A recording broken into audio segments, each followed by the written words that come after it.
In machine learning and statistics, we rarely have access to the full population of data. The core objective is to extract the true mathematical parameters of a massive, chaotic system using only a limited, noisy sample. To accomplish this, we calculate a point estimate, such as a sample mean. This is a single numerical value derived exclusively from that one specific subset of data. Because the sample itself is drawn at random, the point estimate is inherently a random variable. If you draw a different cluster of data, the formula recalculates and the output jumps to a new value. A single number is never the absolute truth of the system. It is a highly compressed, unstable best guess based on a fleeting snapshot of information. For that best guess to be mathematically valid in engineering, it must satisfy three strict requirements: unbiasedness, consistency, and efficiency. This geometric target board visualizes unbiasedness. It dictates that the mathematical expectation of the estimator equals the true parameter.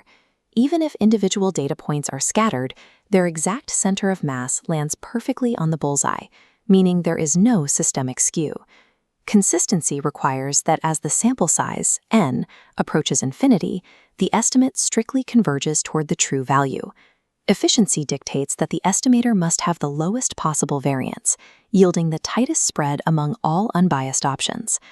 The algorithms used to find these estimates, such as the method of moments, were pioneered over a century ago by statisticians like Carl Pearson.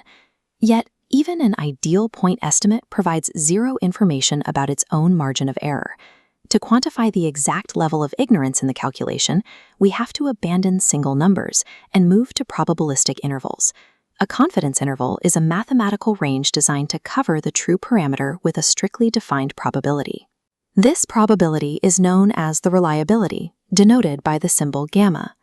This diagram illustrates the mechanics. We start with the point estimate on a horizontal axis. The brackets extending outward represent the precision, delta, which is the maximum allowed error margin. Above it is the reliability arc, gamma. Demanding higher confidence, such as 99. Without that variance, the standard normal model fails. This asymmetric curve is the chi-square distribution. It is a tool specifically designed for variance, created mathematically by summing the squares of independent standard normal variables. It shifts its shape based on degrees of freedom. When a normal variable is divided by the square root of a chi-square variable, a new geometry emerges, Student's t-distribution. Notice its visibly thicker, heavier tails compared to the normal curve. These heavy tails specifically account for the extra layer of uncertainty, introduced by guessing the variance from a small sample, rather than knowing it as a universal truth. A deficit of information literally warps the geometry of probability, requiring heavier tailed distributions to escape the uncertainty. This decision tree maps the exact algorithm for calculating a confidence interval for the mathematical expectation. Everything depends on whether the population variance is known or unknown. If the true population variance, sigma, is known, the algorithm routes to the standard normal distribution. If the population variance is unknown, the algorithm substitutes the missing data with the unbiased sample standard deviation, S. This substitution forces the algorithm to trigger the student's t-distribution with n-1 degrees of freedom. The choice of probability model is not arbitrary. It is a deterministic response dictated strictly by the volume of prior knowledge available to the engineer. Look at this third branch extending from the root. What if we need to estimate the interval of the variance itself, rather than the mean? Because variance involves squared differences, it cannot be negative.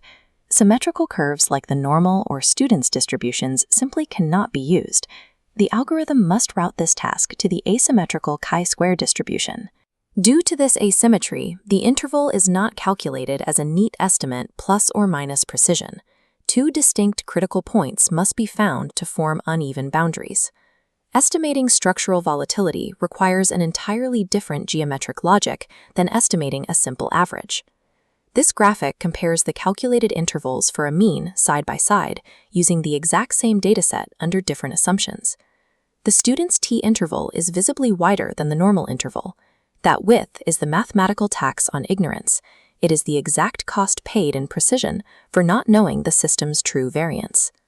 Looking at the fully populated decision tree, statistical estimation reveals itself as a strict engineering protocol for managing uncertainty. Now that we understand uncertainty, the next step is discovering how to generate those perfect point estimates from scratch. In the next video, we examine maximum likelihood estimation. In data science, acknowledging and precisely quantifying what you don't know is just as mathematically vital as calculating what you do know.